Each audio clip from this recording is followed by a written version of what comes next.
Hello बच्चों, let's read this question. When no current is pass through a conductor. तो इस question में हमें एक कंडक्टर दिया गया है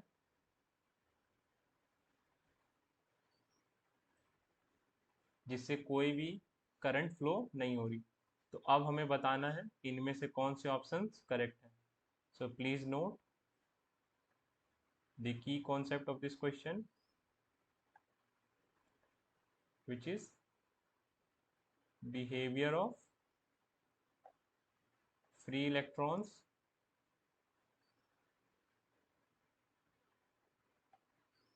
of a conductor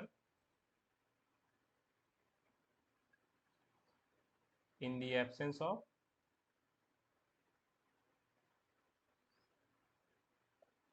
electric current। यानी कि किसी कंडक्टर में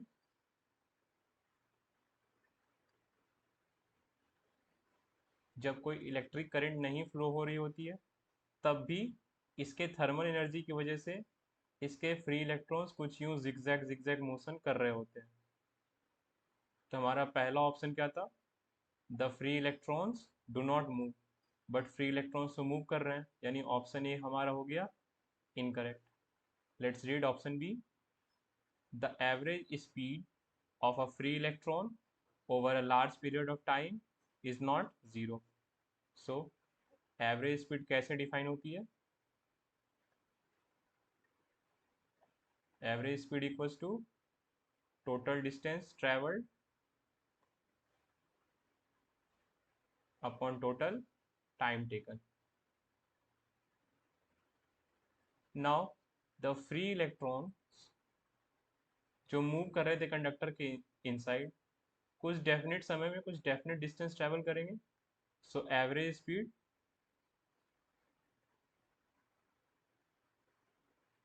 must be a finite number. यहां से हम कह सकते हैं the average speed of free electrons over a large period of time is non zero. So option b is correct. Let's see option c. The average velocity of a free electron over a large period of time is zero। So option C is says the average velocity of a free electron over a large period of time is zero। So generally ये देखा जाता है कि जब free electrons का net displacement देखें हम लोग काफ़ी लंबे समय के बाद, when t is much much greater than zero, तो फ्री इलेक्ट्रॉन्स का जो डिस्प्लेसमेंट आता है वो टेंस टू जीरो होता है। डिस्प्लेसमेंट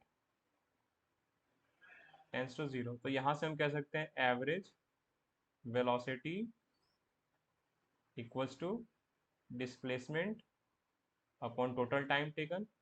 यहाँ डिस्प्लेसमेंट टेंस टू जीरो है तो average velocity will also be zero. तो यहाँ से हम ऑप्शन सी कह सकते हैं। Option c is correct. Option c is also correct. Let's check option d. The average of velocities of all the free electrons at an instant is non zero। now individual particles के individual free electrons की जो net displacement आ रहा है,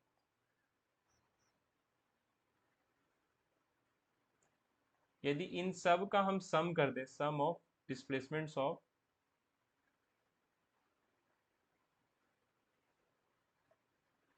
ith particle where i equal to zero to, and अगर हम सब का displacement add करें तो ये हमें मिलता है जीरो।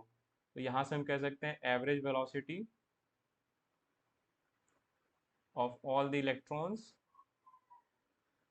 और free electrons equal to displacement upon time. और नेट डिस्प्लेसमेंट हमारा जीरो आ रहा था, यहाँ से हम कह सकते हैं that average velocity of all electrons will be zero at any instant. और यहाँ से हमें ऑप्शन क्या था? Non zero. So option D is incorrect. So हमारे करेक्ट ऑप्शंस क्या क्या है? हमारे करेक्ट ऑप्शंस थे B and c. I hope आपको ये कॉन्सेप्ट समझ में आया स्टूडेंट्स। Thank you.